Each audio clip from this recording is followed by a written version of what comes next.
guys, welcome back to the channel, Daughter of Increase. My name is Denise for those of you who are new to the channel or who just happen to stumble across this video. And I am the founder and CEO of Daughter of Increase Ministries, that is DOI Ministries. And here on this channel, I help you guys to increase in your faith and relationship with God in Christ through Bible studies, book reviews, discussions, and more. And I do that by posting twice a week, every Wednesday and Saturday, and occasionally on Tuesdays. And so as the title says above, this is Saturday's video, which is going to be my fall cozy TBR. Originally for Saturday, I was going to do an Annotate with Me reading vlog, an Annotate with Me vlog video, which would have been, I think, part 3, maybe the third one that I've done. But the book I'm currently reading, I'm not really annotating a lot, honestly. I'm just flying through because I'm enjoying it. And I'll show you guys the book I'm reading because I'm really enjoying it thus far. It is Blood Secrets by Miss Morgan L. Bussey, and I'll be finishing up this book today. But yeah, I'm reading this and I'm not really annotating a lot. There's not a lot to annotate because I still remember a lot of things from the first book. And because it's such an easy read to flow into, I don't find too many things that I need to annotate. So I'm very much like sparingly annotating. When I say sparingly, you guys, I'm trying to find that page that I marked up in blue. Like, not that many things that are getting marked up for me personally in this story. But I am 100% enjoying it. Here's another page that was marked up with some yellow. But yeah, I am 100% enjoying the story. And so I'm not annotating much, which would defeat the purpose of that video, since the video is showing you guys how I annotate my books. And if I'm not annotating a lot, then that defeats the point. So I will be doing this for the next book that I read, which I'm not going to tell you guys. You got to follow me on Instagram. If you follow me on Instagram, you'll see that I'm doing a spin the wheel through all the books that I put into my October TBR, and this was the first book selected. I already did the second book that was selected, but I haven't posted that video. So once I'm done with this and I post my mini review on Instagram, I will then post that second spin the wheel, which you'll see. So when I get to my second read of October, I will definitely do an Annotate with Me video, but this one just, it didn't make sense to do one, so that is null and void. Where can I put these books, because it's going to be a big stack. Okay, and something is in my eye. Oh, and I'm not wearing my glasses because, yet again, if I wear my glasses, you will see the glare from the window. We don't like it. If you wear glasses, you understand, right? You know. So we're just not gonna wear glasses, and it's gonna be okay. It's gonna be all right. But yeah. So the way I'm gonna do this video, I'm gonna start off with the nonfictions, because I do have 3 nonfictions that I definitely want to read for the fall, and they kind of give me that cozy feel. Don't know why, but they do. Then we'll go into my contemporary and 1 historical fiction.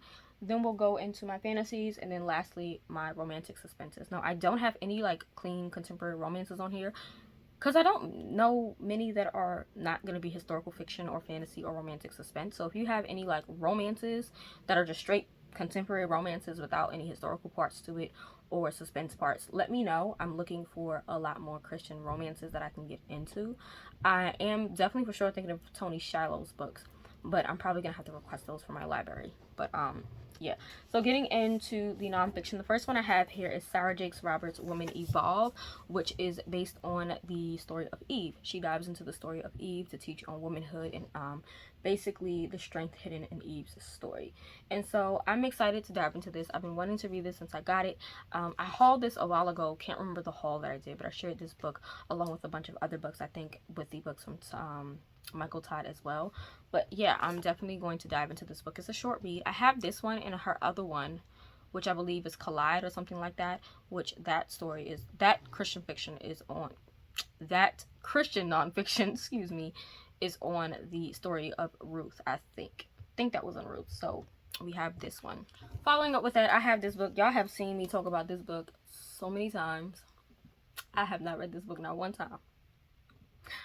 I think I've maybe talked about this book now for maybe 2 years, maybe 3. I still haven't read it, y'all, and that is, yeah, y'all see it. Lies Women Believe by Miss Nancy DeMoss Wolgemuth. I have been saying I was going to read this book for over a year. Still haven't done it. Y'all, I even got my tabs in from the last time I planned on doing this. Didn't do it. We're aiming for the fall. By the end of this year, I will finish this book. I will have read this book, and I'll be able to tell y'all guys that I read this book. It's an accomplishment for me if I do it. So yeah, we have this, which goes through the different lies that we as women believe. I have read the young women's version. I have read the young girls version of this book. I have the men's version of this book. And so I think it's time that I read this book. So many of you have actually gotten this book from my recommendation, from saying that I was going to read this. It's going to happen. It's going to happen. For sure. Definitely going to happen. So, yeah. The review for this one is coming really, really soon. So let's move on to the next book. Alright, and so this last one is a mix. It's a blend of like a nonfiction plus a fantasy because of the way it was written, and it is by Mr. C.S. Lewis. I have the bind up. I'm actually in the process of waiting for my like single copy to come in the mail because I love the book that is in here, and that book is actually the Screwtape letters. And this is where the Screwtape letters is in this book. It is on page, let's see.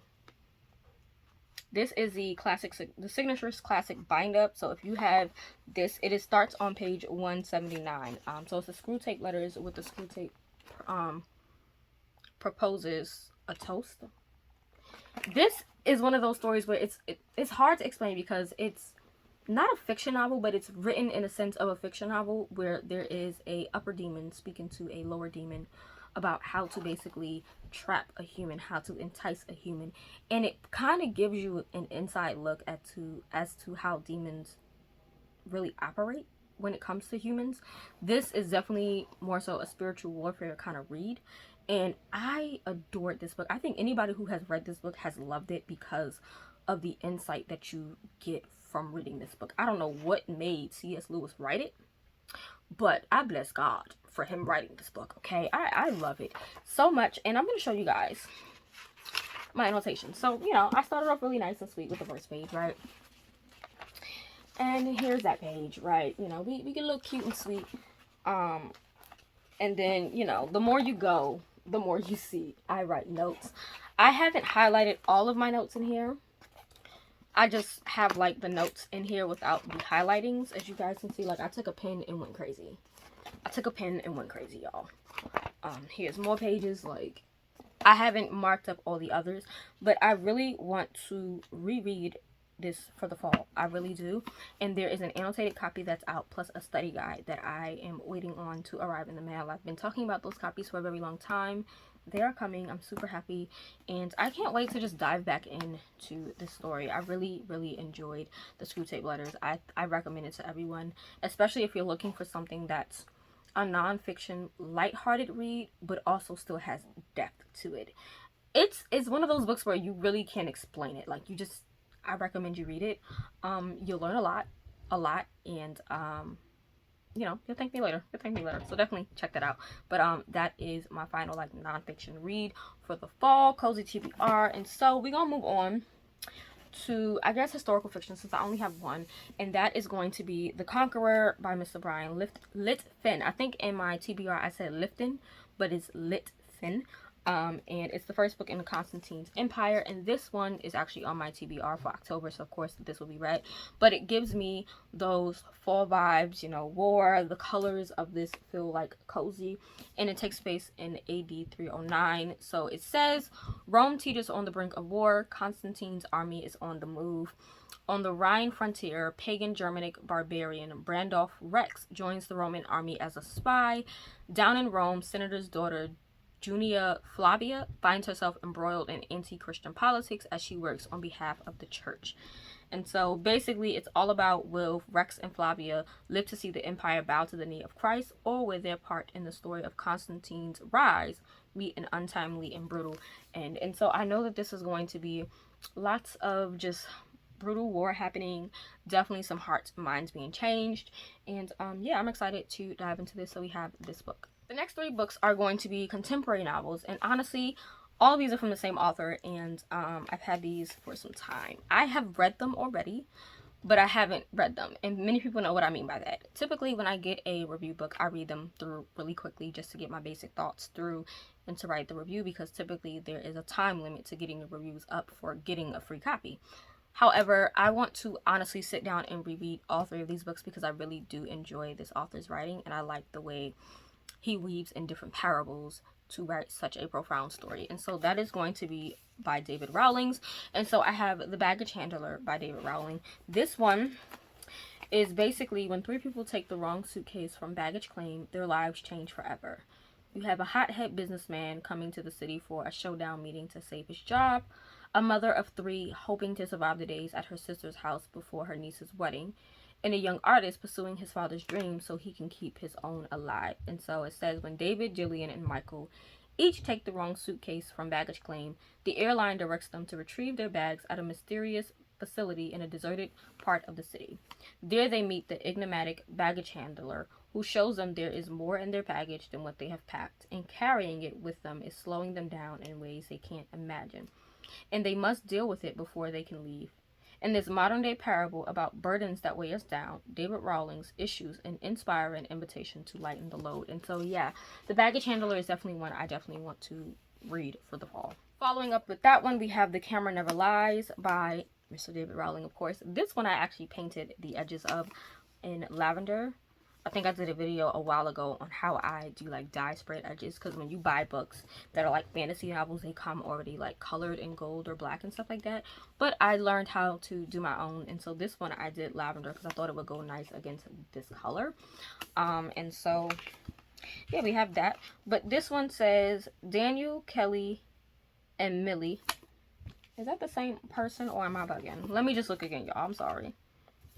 No, it just, that one was David. Okay, so Daniel, Kelly, and Millie appear to be the perfect family, but an old camera will expose secrets no one once developed.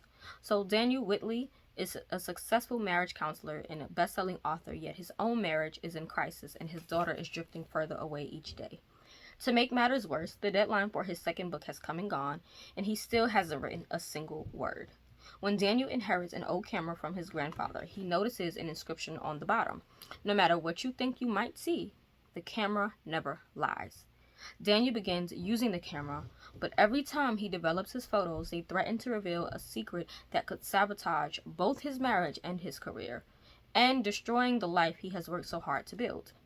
He's faced with the choice: keep his secrets and save his career, or come clean and possibly save his family. Which will he choose? Which would you choose? And so, yeah, this is definitely going to be a interesting read. So we have The Camera That Never Lies. The Camera Never Lies. And then lastly, we have Where the Road Bends by Mr. David Rawlings, of course. This one is, it says, he ripped back the zip, his heart pounding as red as dust trickled in and landed on his face. He stood, brushing the dust from his eyes, a sense of vertigo launching itself on its spine. One step from the swag, and his eyes snapped open. He started to lean into the void over a cliff. And so it says, 15 years after college graduation, 4 friends reconnect to keep a long ago promise and go on a trip of a lifetime in the Australian outback. You have Eliza, who needs to disconnect from her high-powered fashion job to consider the CEO position she's just been offered. Lincoln hopes to rekindle a past relationship and escape from another one. Bree looks forward to a fun getaway from home and her deeply buried disappointments. And Andy wants to disappear from the mess he's made of his life, possibly forever. Dropped at a campsite in the middle of nowhere, the friends quickly discover they aren't the same people they once were, and they begin to confront hard truths about one another and themselves. Then a bizarre storm sweeps across their camp, scattering them across the desert. Wondering if they are part of some strange escape game, each of the friends meets a guide to help them find exactly what they need: purpose, healing, courage, and redemption. But they've traveled far down the road of life, and course correcting to become the people they were meant to be won't be easy.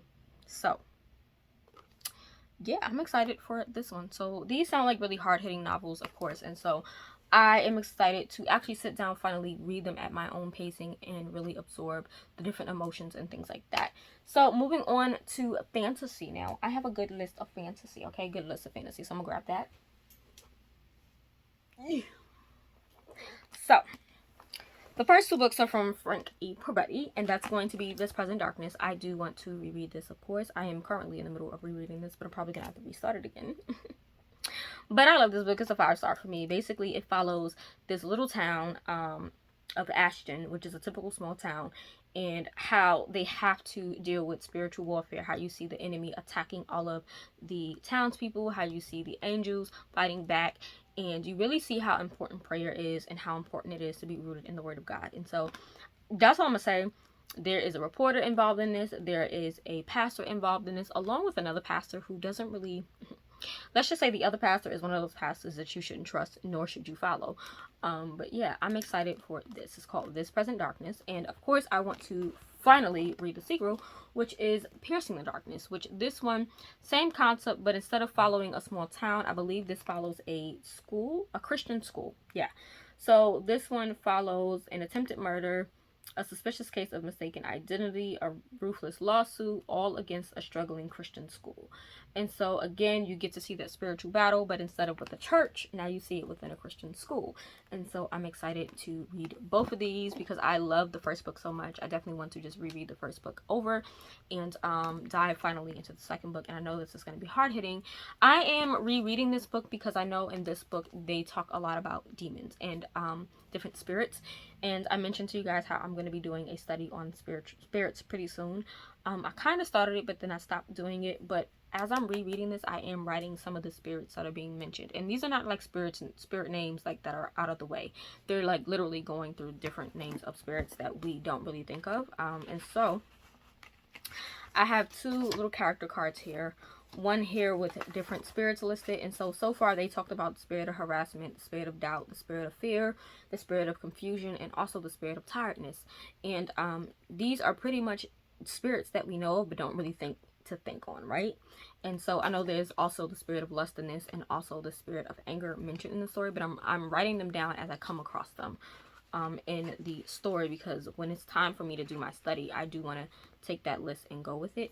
And so just wanted to mention that. But we have these two books which will be read for the fall. Next, we have this one, which is also on my October TBR, so it's definitely going to be read, and it is House by Mr. Ted Dekker and Mr. Frank E. Peretti, which this one just sounds spooky, gives me all the kind of like October vibes. And so this is basically a mind-bending supernatural thriller in which there are 7 people that have to go into this house. They get stuck in the house and there's a game that they have to figure out. So there are 3 rules, which are basically God came to my house and I killed him. The second one is I will kill anyone who comes to my house like I killed God. And the third is to give me 1 dead body and I might let rule number 2 slide, and you have until dawn. So 1 game, 7 players, 3 rules, game ends at dawn. I'm excited to see what the 2 of these authors can put together, because I love Frank E. Peretti when it comes to spiritual warfare, and I love Ted Dekker for those out-of-the-box kind of novels. So we have this. And of course, I want to read more from Ted Dekker, but right now, this is definitely on my list, like high on my list for my cozy TBR. And I know you're probably thinking like cozy, but for some reason, Cabin in the Woods is giving me cozy vibes. So we have that. Next, we have a book that was actually given to me by my sister Stephanie, and that is The Skin Map by Mr. Stephen R. Lawhead. I have heard a lot of people rave about this. It is a fantasy series. I don't know much about it except that there is a map on this dude's skin. I think is there time traveling or something along those lines? I don't know. Let's see. It says, it is the ultimate quest for the ultimate treasure, chasing a map tattooed on human skin across an omniverse of intersecting realities to unravel the future of the future. So yeah, that's all I need to know. There's ley lines, there's traveling to different universes. I am excited for this. I have the 1st and 4th book. I do need to get the 2nd, 3rd, and 5th. Y'all know how my bookshelves run. I talk about this all the time, how I have odd numbers of different numbers and series. Y'all know. I will most likely try to find the other books on thrift books, most likely. If not, I will put them on my Amazon wishlist. And many people ask me about my Amazon wishlist. My Amazon wishlist is linked down below. I just don't make notice of it because I don't really care if you guys like get me anything or not, if that makes sense. Like, I do this because I love to share the word of God, whether it's through books or Bible studies or things like that. But many of you have constantly asked me about my wish list, and so it is down below. I will start to move my wish list up at the top, I guess, of the description. But yeah, we have The Skin Map by Mr. Stephen R. Lawhead, and I definitely want to dive into the series. I've heard really great things about it, and so yeah, we have that. Next, we have a fantasy book that I've been saying I wanted to read almost a year. It's been almost a year. That's The Shocking Night by Mr. Patrick W. Carr. Okay, I've been saying I wanted to read this for a minute. I still ain't read it, y'all. I still ain't read it, but I'm planning to read it this month. That's the plan this month. It's a fantasy novel. It says, Darkwater claims all who enter it, all but one. There is one man named Willett Dora who is the reeve to the king of Bernard. He basically sees a dying priest that he tries to help, but the dying priest basically screams in a foreign tongue and then he dies. And so in him doing that, he kind of gives a gift to Willett, and now Willett has to figure out about this gift, how to use it, how to save the world, things like that. Sounds interesting. And it looks cozy. Obviously woods, you know, you got those crows. Those look like crows. I don't know, but it's kind of giving off those cozy wood vibes. So yeah, we have that. Want to read it for the fall. Gotta do it. So I'm excited, and hopefully this is good, because I've been saying I wanted to read it for a minute. And, you know, I did like Patrick W. Carr's first biblical fiction, which was The End of the Magi. I really, really enjoyed that. He did such a good job up until the end of the book. Then I was like irritated. And I only say that because it felt like he added just a bunch of scripture at the end just to satisfy the ending of the story, which I don't like in biblical fiction.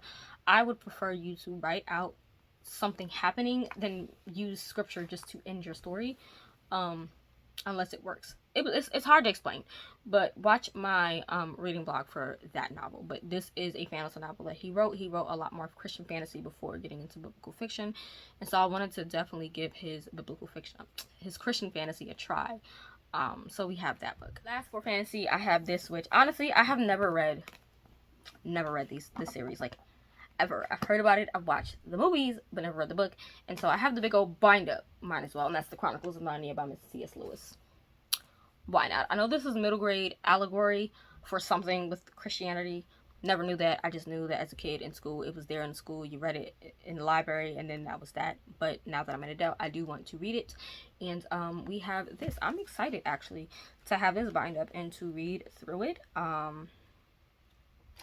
So yeah, it has The Magician's Nephew, The Lion, the Witch, and the Wardrobe, The Horse and His Boy, Prince Caspian, The Voyage of the Downtreaders, The Silver Chair, and The Last Battle. So this is a bind up. It will take me some time, but I want to honestly try and read through the first two books. I'm not sure the order. I don't know if it came out with the Lion, the Witch, and the Wardrobe first or not. But this is in its reading order. Yeah, see, The Lion, the Witch, and the Wardrobe came out first, then Prince Caspian. So they already put it in reading order inside. I'm looking at the copyright. It literally talks about like this being put in the reading order, and you get to see when each book was published. So I'm going to try my best to read the first two novels before December. If I can read the first three, then great. I know it's like a novel novella type of thing. I don't really know the correct order. That's how you know I've never read it. Seen the movie. That's about it. But yeah, it says journeys to the end of the world, fantastic creatures, and epic battles between good and evil. What more could any reader ask for in one book? The book that has it all is The Lion, the Witch, and the Wardrobe, written in 1949 by Clyde Staples Lewis. Not gonna lie, I never knew that was C.S. Lewis's name. I just learned something new today, y'all. But Lewis did not stop there. 6 more books followed, and together they became known as the Chronicles of Narnia. So, yeah, I know it's allegory, and I'll have probably a reading blog of me going through this. I know someone on YouTube did it, and I can't remember who it was. My brain is not there right now, so I will leave it linked in the cards to the YouTuber that I saw doing this. I have 2 YouTubers in mind right now, honestly, like 2 good, well-known YouTubers in mind that they are not popping in my head right now, but I know it's a female. So I will leave the video linked in the cards, and I apologize for not remembering your channel right now, but I know I was watching it. I don't know if it was Lou. I think it was Lou. I think. If it wasn't Lou, then it was the other YouTuber that I watch. Sorry, my brain is not there. I apologize. But yeah, we have that. So now moving on to my last set of books, which are romantic suspense novels. I have 2, 4, 6, 8, 9 books to show you guys. 1 book is not out right now. It'll be out next year, but I'm still gonna add it because I have the arc of it, the e-arc, thankfully through NetGalley, of that book. And so I'm gonna be reading this author's books. That's the plan. I'm gonna be reading 2 this month, for sure. But yeah, I'm just gonna grab the books. That's all we're gonna do. And I'm not gonna be too long with going through these books, but these are definitely like my romances for the fall that have suspense to it. And so that is going to be Miss Jamie Jo Wright. I have only read 1 book from her, and I 5-starred that book, and that book was The House on Foster Hill. I read this with my good sis Stephanie. And I 5-starred it. We loved, I think it was a 4.5 or 5-star read, can't really remember, but we loved this book so much. And from that point on, I was determined to read all of Jamie's writings. And the reason why I like her books is because they touch on such hard topics, but they also are really inspiring. And I like the dual timelines with the two different characters and how they kind of connect in some form or matter, whether it's through being the victim or being the murderer or having like a family line or something. They're connected somehow, and it's always so good. And so yeah, we have the House on Foster here. I did read this already, but I want to reread this because I now have a physical copy. So yeah, this one basically deals with Kane Prescott, who was no stranger to death. Her husband died 2 years ago, and her pleas for further investigation into his suspicious demise fell on deaf ears. And then there's a house with dark history that comes back with a vengeance. Kane is forced to face the terrifying realization that she has nowhere left to hide. And then a century earlier, the house on Foster Hill holds nothing but painful memories for Ivy Thorpe. I am not sure if this book dealt with human trafficking. I feel like this was a book that I read that dealt with human trafficking, but I cannot promise you guys that that's what it is. But I feel like that's what this book was about, if I'm not mistaken. But yeah, Ivy Thorpe basically is an unidentified woman found in... Oh, when an unidentified woman is found dead on the property, Ivy is compelled to discover her identity, and Ivy's search leads into dangerous waters, resurrecting painful memories, and forcing a reunion with a man who broke her heart. And so, yeah, we have The House on Foster Hill. Can't wait to reread that. Then I'm going to try... I'm technically not going to be reading in order because the 2 books I'm going to be reading this month were her 2 latest releases. But the next book we have is The Reckoning of Gossamer Lake, or at Gossamer... Sorry, The Reckoning at Gossamer Pond. I apologize.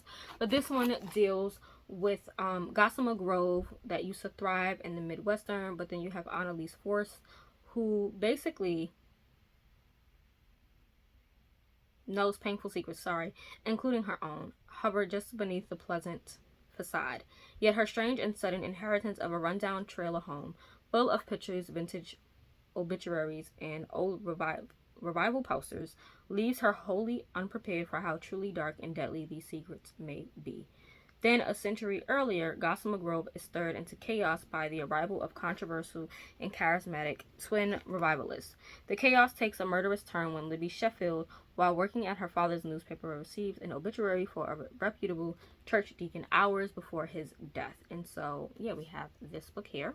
Next, we have The Curse of Misty Wayfarer. I actually already had this book. I had received this book in the mail for review a while ago when this book came out.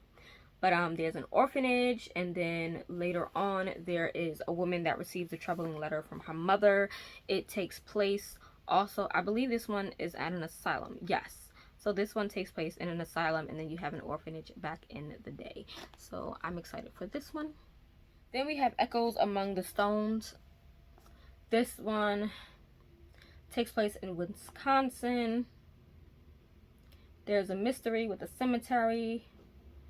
And then in the present day, there is a sister whose younger sister's body is found in an attic, and she wants to uncover and investigate to see what happened. And so, yeah, Echoes Among the Stones. Then we have The Haunting at Bonaventure Circus, which, I mean, it's a circus. It's giving fall vibes. It's a haunting. Why not do it?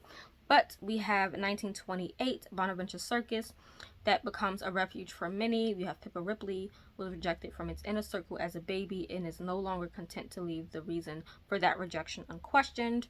So when she receives mysterious messages from someone called the Watchman, she is determined to find him and the connection to her birth. And then decades later, there's an old circus train depot's future that hangs in the balance. It will either be torn down or preserved for historical importance, and realtor Chandler Fox shoulders it. And so, yeah, Chandler is pulled into a story far darker and more haunting than even an abandoned train depot can portend. So we have that, which is definitely all the fall vibes, right? Then we have On the Cliffs of Foxglove Manor, right? This takes place in 1885, where there is Adria Fontaine. She's been sent away from her home to recover goods her malevolent father pirated on the Great Lakes during the Civil War. She arrives at Foxglove's Manor, which is a stone house on a cliff overlooking Lake Superior. but senses only wickedness hovering over the property. And then we have Centuries Later with Kaylee Gibson. She takes on a position as a nurse's aide at a senior home in the renovated Old Stone Manor. Abducted as a child, she has nothing but locked up memories of secrets and death, overshadowed by the chilling threat from her kidnappers that may return. So, sinister mysteries of Foxglove Manor haunt two women separated by time. Typically, it's always something going on that is basically dealing with two women separated by time, which I love. So we have that one. And then the two that I'll be reading for sure this month is The Souls of Lost Lake. This one came out, I believe, last year, 2021. No, actually, this came out this year. So both these books came out this year. It was the Foxglove Manor that came out last year. She had two books released this year, which this was the first one. This one is about Wren Blythe, who has long enjoyed living in the North Woods of Wisconsin, helping her father with ministry at a youth camp. But when a little girl in the area goes missing, an all-out search ensues, reviving the decades-old campfire story of Ava Coons. And then in 1930, Ava Coons has spent the last several years carrying the mantle of mystery since the day she emerged from the woods as a 13-year-old girl splattered with blood and dragging a logger's axe. So, two women, of course, separated by time, must confront a wickedness that not only challenges who they are, but also threatens their lives and the lives of those they love. So we have that I'll be reading this month. And lastly, well, second to last, is going to be The Premonition at Wither's Farm, which is her latest release that came out October 11th, if I'm not mistaken. It came out October 11th. And, yeah, this one is 1920 Michigan. Perliot, I think that's how you say that name, Van Hilton, is a self-proclaimed rural healer, leaving the local doctor convinced she practices quackery. It doesn't help that her mother is a spiritualist who regularly offers her services to connect the living with their dearly departed. But when Perlit, I'm probably saying her name wrong, it's on the screen, is targeted by a superstitious killer, she must rely on both the local doctor and an intriguing newcomer for assistance. And then in the present day, you have Molly Wazowski. I'm probably saying that right, I hope. Her life has not gone the way she dreamed. She has faced several miscarriages, and she's adapting to her husband's purchase of a peculiar old farm.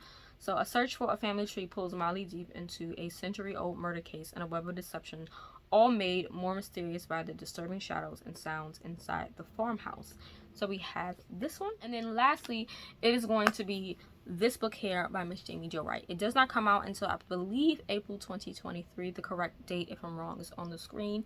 But I know that this talks about Moreau, Dr. Moreau. Can't remember exactly the title. Probably The Vanishing at Dr. Moreau or something like that. Something with Vanishing in Dr. Moreau, along those lines. Like I said, it's here. And yeah, I'm excited to read it just because it's about Dr. Moreau. And I actually just got a book in the mail a couple months ago. Fantasy author that talks about Dr. Moreau, his daughter. And so I'm excited to see how Jamie Jo Wright is going to spin that kind of tale. So I do have an arc of this that I do want to try to read. If not by the end of the year, definitely before that book is released. But yeah, that is my fall TBR. A little long, I know. But I definitely want to try to push myself to read these books because I am slacking on my reading TBR terribly. So the more that I can make these books to get my reading up there, the more excited I can be about them. But that is it for this video. Thank you guys for watching, rating, commenting, subscribing. If you made it to the end of this video, post this emoji so I know that you made it to the end. And I guess that is it for now.